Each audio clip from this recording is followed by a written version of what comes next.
Hi friends, welcome to village கவுசப் kitchen. Friends, நம்மளோட February diet 30 days டயட்டில் இன்றைக்கி டே 14 ஆகிடுச்சு. ரொம்ப சூப்பராக டயட் எல்லாருக்கும் போயிட்டுருக்கு. நல்ல ரிசல்ட் எல்லாருக்கும் கிடச்சிட்ருக்கு.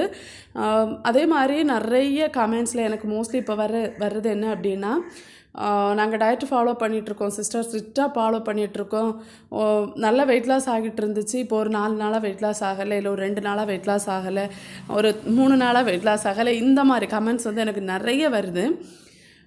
இதுக்கு தான் நான் ஸ்டார்டிங்லேருந்தே சொல்லிகிட்ருக்கேன், நீங்கள் எல்லா வீடியோஸும் பாருங்கள். ஒரு வீடியோ போட்டால் தயவு செய்து ஃபுல்லாக பாருங்கள்.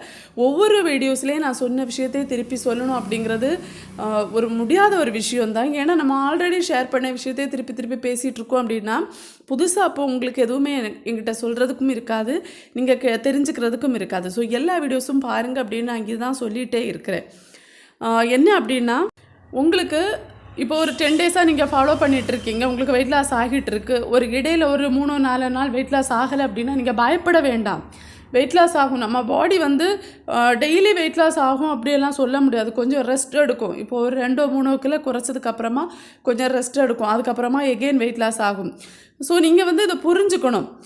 சின்ன டிஃப்ரென்ஸில் கூட உங்களுக்கு வெயிட் லாஸ் ஆகிட்டு தான் இருக்கும். அதாவது கிராம் பேஸ் பண்ணி கூட உங்களுக்கு வெயிட் லாஸ் ஆகிட்டு இருக்கும். அதே மாதிரி இன்ச் லாஸும் ஆகிட்டு இருக்கும். ஸோ நீங்கள் இது நல்லாவே தெரிஞ்சு வச்சுருக்கணும். டெய்லி நமக்கு வெயிட் லாஸ் ஆகும் அப்படியெல்லாம் சொல்ல முடியாது.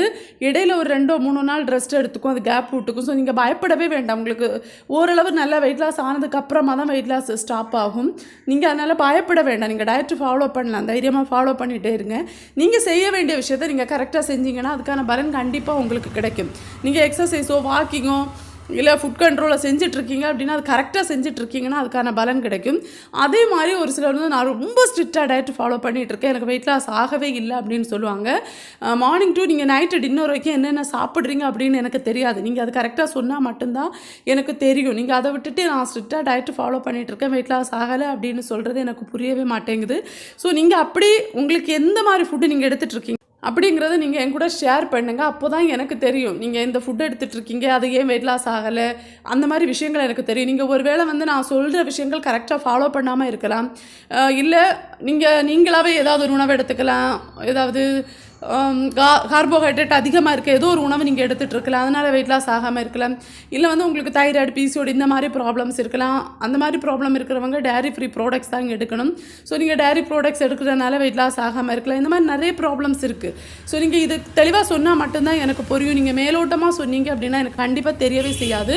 கார்போஹைட்ரேட் நீங்கள் எடுக்கிறீங்கன்னா அதுக்கு ஏற்ற மாதிரி தான் உங்களோட வெயிட் லாஸ் இருக்கும். ரொம்ப ஸ்லோவாக இருக்கும், ஸ்டாப் ஆகும், வெயிட் லாஸ் ஆகாமல் கூட இருக்கும். ஸோ இது தெளிவாக புரிஞ்சு வச்சுட்டு டயட்டை ஃபாலோ பண்ணுங்கள். மார்னிங் எம்டி ஸ்டொமக்கில் நான் ஹாட் வாட்டர் எல்லாம் குடித்ததுக்கு அப்புறமா என்னோடய எக்ஸசைஸை ஸ்டார்ட் பண்ண போகிறேன். எக்ஸசைஸ் அப்படின்னா நான் வந்து டெய்லி வாக்கிங் தான் நான் சொல்லிகிட்ருக்கேன். நான் டயட்டு ஸ்டார்ட் பண்ண டைம்லேருந்தே நான் வாக்கிங் தான் செஞ்சிட்ருக்கேன்.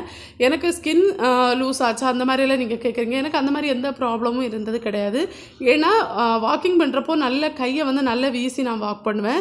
இது வீடியோவில் பிடிக்கிறனால கொஞ்சமாக இடத்துல இருக்கிறனால இந்த மாதிரி நான் காமிக்கிறேன். மற்றபடி கை வந்து நல்லா வீசினா சூப்பராக வாக் பண்ணுவேன். அந்த மாதிரி வாக் பண்ணுறப்போ நமக்கு வந்து ஸ்கின் லூஸ் ஆகிற ப்ராப்ளம்ஸ் அந்த மாதிரி எதுவும் கிடையாது. 1/2 hour 1 hour வரைக்கும் வாக்கிங் போகலாம். வாக்கிங் போகிறது உடம்புக்கு ரொம்ப ரொம்ப நல்லது.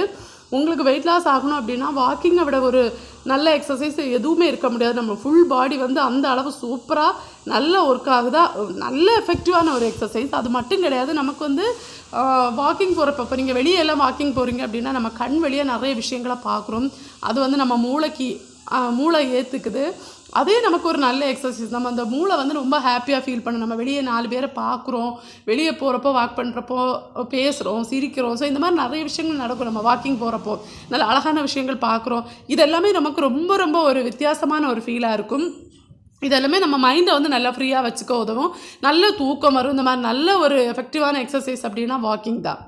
ஸோ ஸ்டார்டிங்லேருந்தே நான் வாக்கிங் தான் பண்ணிகிட்டு இருந்தேன். வாக்கிங் வந்து எங்கள் அம்மா வீட்டில் தான் நான் செஞ்சுட்டு இருந்தேன். அவங்களுக்கு வந்து வெளியே கொஞ்சம் இடம் இருக்கும், எனக்கு நடக்கிறதுக்கு கொஞ்சம் வசதியாக இருக்கும். இயற்கை காட்சிகள், அதாவது அங்கே மரம் செடி கொடியெல்லாம் இருக்கும்ல, நம்ம அதை பார்த்துட்டு அந்த சவுண்டை கேட்டுட்டு அந்த பேட்ஸோட அந்த சவுண்டெல்லாம் கேட்டுட்டு நம்ம வாக் பண்ணுறப்போ ஒரு தனி ஃபீலாக இருக்கும். இப்போ வந்து வீட்டுக்குள்ளே வாக் பண்ணுறப்போ ஏதோ பெருசாக ஒரு ஃபீல் இருக்க மாதிரி இருக்காது, இருந்தாலும் நல்ல எஃபெக்டிவாக தான் இருக்குது. ஸோ அதனால தான் 8 step வாக்கிங் நான் ட்ரை பண்ணிகிட்ருக்கேன். நல்ல ரிசல்ட் கிடைக்குது. எனக்கு வந்து ஃபாஸ்ட்டாக வெயிட் லாஸ் ஆகிடுச்சு. ஒரு 30 minutes இல்லை 1 hour வரைக்கும் நான் 8 வாக் பண்ணுவேன், இல்லைனா நார்மல் வாக் பண்ணுவேன். ஸோ எனக்கு அப்பப்போ என்ன தோணுதோ அதை நான் செஞ்சுப்பேன். ஸோ வாக்கிங் வந்து ஒரு நல்ல சூப்பரான ஒரு எக்ஸசைஸ். கண்டிப்பாக ட்ரை பண்ணுங்கள். நீங்கள் வேறு எந்த எக்ஸசைஸ் முடியலை அப்படின்னாலும் வீட்டுக்குள்ளேயாவது வாக் பண்ணுங்கள். நல்லா சாங் கேட்டுகிட்டே வாக் பண்ணுங்கள். அது வந்து இன்னும் உங்களை ரொம்ப சூப்பராக வச்சுக்கும். மார்னிங் வந்து நீங்கள் சாங் கேட்டுகிட்டே ஒவ்வொரு விஷயம் செய்கிறப்போ ரொம்ப சூப்பராக இருக்கும். அதே மாதிரி கமெண்ட்ஸில் கேட்டிருந்தாங்க, நீங்கள் எப்போ வாக்கிங் போகிறீங்க, நீங்கள் எப்போ எக்ஸசைஸ் பண்ணுறீங்க அப்படின்ட்டு. நான் வந்து மார்னிங் 5 to 6 வரைக்கும் நான் பண்ணுறேன். 6 o'clock வந்து கிச்சன் ஒர்க்கு ஸ்டார்ட் பண்ணிவிடுவேன். கிச்சனில் வந்து நமக்கு எப்படியும் ஒர்க் இருக்கும். மார்னிங் வந்து 5 o'clock எழும்பினோடனே ஃபேஸ் வாஷ்லாம் பண்ணிவிட்டு ஹாட் வாட்டர்லாம் குடிச்சிட்டு கிச்சனில் வந்து அரிசி நான் வடி சாதம் தான் செய்வேன். ஸோ வேகிறதுக்காக அந்த தண்ணியை வச்சுட்டு போகிறப்போ பாயில் ஆகி கரெக்டாக இருக்கும். வந்தோடனே ரைஸ் போட்டுக்கலாம், அரிசி போடலாம். அதே மாதிரி சின்ன அந்த மாதிரி டீ போடுறது, சின்ன விஷயங்கள் இருக்குல்ல, அதெல்லாம் லோ ஃப்ளேமில் வச்சுட்டு செய்கிறது, இந்த மாதிரிலாம் செய்வேன். இந்த கேப்பில் வந்து வாக்கிங் பண்ணிகிட்டு இருக்கிறப்பவே கீழே வந்து கிச்சனில் ஏதாவது ஒர்க் இருந்தால் அதையும் கடன்னு நம்ம படப்பட முடிச்சுட்டு அதுக்கப்புறமா எகெயின் அந்த வாக்கிங் நடந்துகிட்டே இருப்பேன். அப்போ கூட கிச்சனில் நான் நடந்துகிட்டே இருப்பேன். ஸோ இப்படி தான் என்னோடய எக்ஸசைஸ் நான் செஞ்சிட்ருக்கிறது. எக்ஸசைஸ் எல்லாம் முடிச்சுட்டு வந்து தண்ணி குடிப்பேன். அதுக்கப்புறமா ஒரு 9 o'clock வரைக்கும் நான் வேறு எதுவுமே எடுத்துக்க மாட்டேன். தண்ணி மட்டும்தான். இடையிடையே கேப் கிடைக்கிறப்பெல்லாம் தண்ணி குடிச்சிட்டே இருப்பேன். பசியாக இருக்குது, டயர்டாக இருக்குது அப்படின்னா தண்ணி குடிச்சிட்டே இருப்பேன். அதுக்கப்புறமா ஒரு 9 o'clock இருக்கிறப்போ பட்டை டீ எடுத்துப்பேன். டெய்லி எடுத்துப்பேனான்னு கேட்டால் ஒரு 5-6 நாள், வாரத்தில் ஒரு 5-6 நாள் எடுத்துப்பேன். அதுக்கப்புறமா கொஞ்சம் கேப் விட்டுப்பேன். ஒரு நாள் 2 நாள் சாப்பிடாமல் இருப்பேன். டீ மட்டும் எடுத்துப்பேன். அதுக்கப்புறம் திருப்பி சாப்பிடுவேன். வெயிட் லாஸ் ட்ரிங்க் எதுவாக இருந்தாலும் அதே மாதிரி ஃபாலோ பண்ணுறது நல்லது. நம்ம டெய்லி ஒரு வித்தியாசமான உணவு எடுக்கிறப்போ ஒரு சில நேரம் நமக்கு உடம்புக்கு ஒத்துக்காமல் இருக்கிறது கூட வாய்ப்பு இருக்குது. ஸோ இந்த மாதிரி ட்ரை பண்ணுறது நல்லாயிருக்கும் அப்படின்னு நான் ஃபீல் பண்ணுறேன். அதனால் டெய்லி எடுத்துக்க மாட்டேன். நான் சொன்ன மாதிரி தான் ஒரு வாரத்தில் ஒரு 5 இல்லைன்னா 6 நாள் எடுப்பேன். ஒரு நாள் 2 நாள் கேப் விட்டுப்பேன். இந்த மாதிரி தான் பட்டை டீ எடுத்துப்பேன். டீ எடுத்துகிட்டு அதுக்கப்புறமா நான் வந்து நார்மலாக நம்ம டீ காஃபி குடிப்போம்ல, அந்த டீ எடுத்துக்கிறேன்.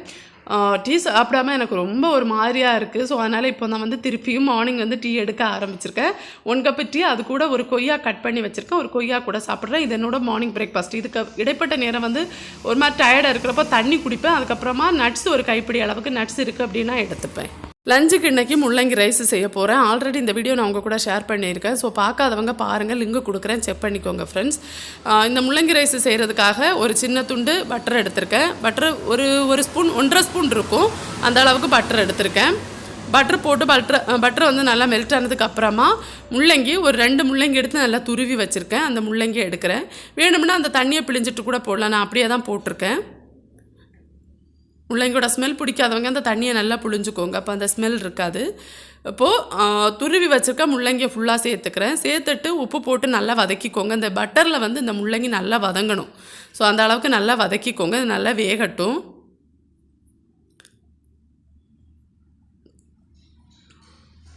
இந்த மாதிரிலாம் சாப்பிட்றது உடம்புக்கு ரொம்ப ஆரோக்கியமான ஒரு உணவுப் பொருட்கள். இதெல்லாமே கண்டிப்பாக நீங்கள் ட்ரை பண்ணுங்கள். உங்களுக்கு வெயிட் லாஸும் ஹெல்ப்ஃபுல்லாக இருக்கும். அதே மாதிரி உடம்புக்கும் ஆரோக்கியமானது. இப்போ முள்ளங்கி வந்து நல்லா வெந்துடுச்சு. இப்போ 2 முள்ளங்கி போட்டு இப்போ ரொம்ப கம்மியாக தான் வந்திருக்கு. நமக்கு தேவையான அளவு முள்ளங்கி வந்திருக்கு. இப்போ வெந்திருக்கு, அவ்வளோதான். இன்றைக்கி என்னோடய லஞ்சு பார்த்திங்கன்னா முள்ளங்கி ரைஸ், அதுக்கப்புறமா மீன் குழம்பு வச்சுருக்கேன். அதில் முட்டை போட்டு எடுத்திருக்கேன். இது வந்து ஆல்ரெடி நான் இந்த வீடியோ உங்கள் கூட ஷேர் பண்ணியிருக்கேன். ஜான்வரி வந்து நான் ஃபாலோ பண்ண டயட்டில் எந்த மாதிரி உணவுகள் எடுத்துருக்கனோ அந்த உணவுகள் தான் நான் மோஸ்ட்லி உங்கள் கூட இப்போ ஷேர் பண்ணிகிட்ருக்கேன். ஸோ இது ஒரு நாள் நான் ஃபுட்டாக எடுத்தேன். ரொம்ப சூப்பராக இருந்துச்சு. சாப்பிட்றதுக்கு நல்லா இருந்துச்சு. நல்ல ஒரு ஃபீல் கிடச்சி, ரொம்ப ஹாப்பியாக இருந்துச்சு. ஒவ்வொரு நல்ல ஃபுல்லான ஒரு ஃபீல் கிடச்சி. ஸோ கண்டிப்பாக ட்ரை பண்ணுங்கள், ரொம்ப சூப்பராக இருக்குது. அதே மாதிரி நீங்கள் வெஜ் டயட்டு ஃபாலோ பண்ணுறீங்கன்னா இது கூட கீரை பொரியலோ இல்லை வேறு ஏதாவது பொரியலோ இந்த மாதிரி 2-3 காய் பொரியல் செஞ்சு எடுத்துக்கோங்க. சேலட் வேணும்னாலும் போட்டு சாப்பிடலாம். குக்கும்பர் இந்த மாதிரி சேலட் வேணும்னாலும் போட்டு சாப்பிடலாம். தயிரும் சாப்பிடலாம். ஈவினிங் ஒரு 3:30 ஒரு 4 o'clock இருக்கிறப்போ நான் என்னோடய ஈவினிங் டீ எடுத்துக்கிறேன். டீ கூட ஒரு 10 முந்திரி பருப்பு எடுத்திருக்கேன். நான் 10 தான் எடுத்திருக்கேன். 10 கேஷ்யூ நட் தான் எடுத்திருக்கேன். அதிகமாக எடுத்துக்க வேண்டாம். அதிகமாக எடுத்தீங்க அப்படின்னா கண்டிப்பாக வெயிட் லாஸ் ஸ்டாப் ஆகும். ஸோ 10 முந்திரி பருப்பு, அதாவது கேஷ்யூ நட் எடுத்திருக்கேன், அவ்வளோதான். அப்புறம் 1 கப் டீ. இது வந்து ஒரு ஸ்நாக்ஸு, ஒரு மாதிரி நல்ல கிரேவிங்ஸாக இருந்துச்சு அப்படின்னா நான் எடுத்துப்பேன். எனக்கு ஸ்நாக்ஸு சாப்பிடணும் ஃபீல் வரும், இல்லை ரொம்ப ஒரு மாதிரி இருக்கும்ல சில நேரம் நமக்கு ஏதாவது வாயில் போடணும் அப்படின்னு, அந்த மாதிரி எண்ணம் வரப்போ நான் எடுத்துப்பேன். அந்த மாதிரி எடுத்தது தான் இந்த 10 கேஷ்யூ நட்டும் 1 கப் டீயும் எடுத்திருக்கேன். அப்புறம் டின்னருக்கு 2 பாயில்டு எக் எடுத்து அதில் வந்து நல்லா மசாலா அப்ளை பண்ணிவிட்டு கொஞ்சமாக ஆயில் ஊற்றி ஷாலோ ஃப்ரை செஞ்சு எடுத்திருக்கேன். இதுதான் என்னோடய டின்னர். இந்த வீடியோ வந்து இன்னும் ஒரு நாள் நான் உங்களுக்கு கண்டிப்பாக ஷேர் பண்ணுறேன் ஃப்ரெண்ட்ஸ். ஓகே, ரொம்ப சூப்பராக இருக்கும். இது வந்து ஒரு தனி டேஸ்ட் கொடுக்கும். இதுவும் டீ கூட நம்ம சாப்பிட்டோம் அப்படின்னா ஒரு ஸ்நாக்ஸ் சாப்பிட்ற மாதிரி இருக்கும். நம்மளோட டின்னரையும் ஃபினிஷ் பண்ணிட்டோம். இதே மெத்தடில் நீங்கள் வேணும்னா காலிஃப்ளவர் செஞ்சு சாப்பிடலாம். காலிஃப்ளவர் ஆல்ரெடி நான் வீடியோ போட்டிருக்கேன். அதே மாதிரி நம்ம பன்னீர் இருக்குல்ல, பன்னீர்லேயும் இதே மாதிரி சேலோ ஃப்ரை செஞ்சு சாப்பிடலாம். மசாலா அப்ளை பண்ணிவிட்டு சேலோ ஃப்ரை செஞ்சு சாப்பிட்டிங்கன்னா ரொம்ப சூப்பராக இருக்கும். டின்னருக்கு ஒரு நல்ல ரெசிபியாக இருக்கும், நல்ல ஃபில்லிங்கான ரெசிபி. ஓகே ஃப்ரெண்ட்ஸ், இவ்வளோதான். வீடியோ உங்களுக்கு பிடிச்சிருக்குன்னு நினைக்கிறேன். பிடிச்சிருக்கு அப்படின்னா உங்கள் ஃப்ரெண்ட்ஸ் அண்ட் ஃபேமிலிக்கு ஷேர் பண்ணுங்கள். யூஸ்ஃபுல்லாக இருக்குன்னு நினச்சிங்கன்னா உங்கள் ஃப்ரெண்ட்ஸ் அண்ட் ஃபேமிலிக்கு ஷேர் பண்ணுங்கள். நாளைக்கு இன்னும் ஒரு இன்ட்ரெஸ்டிங்கான வீடியோவில் உங்களை நான் சந்திக்கிறேன். அது வரைக்கும் பாய் ஃப்ரெண்ட்ஸ். தேங்க்ஸ் ஃபார் வாட்சிங்.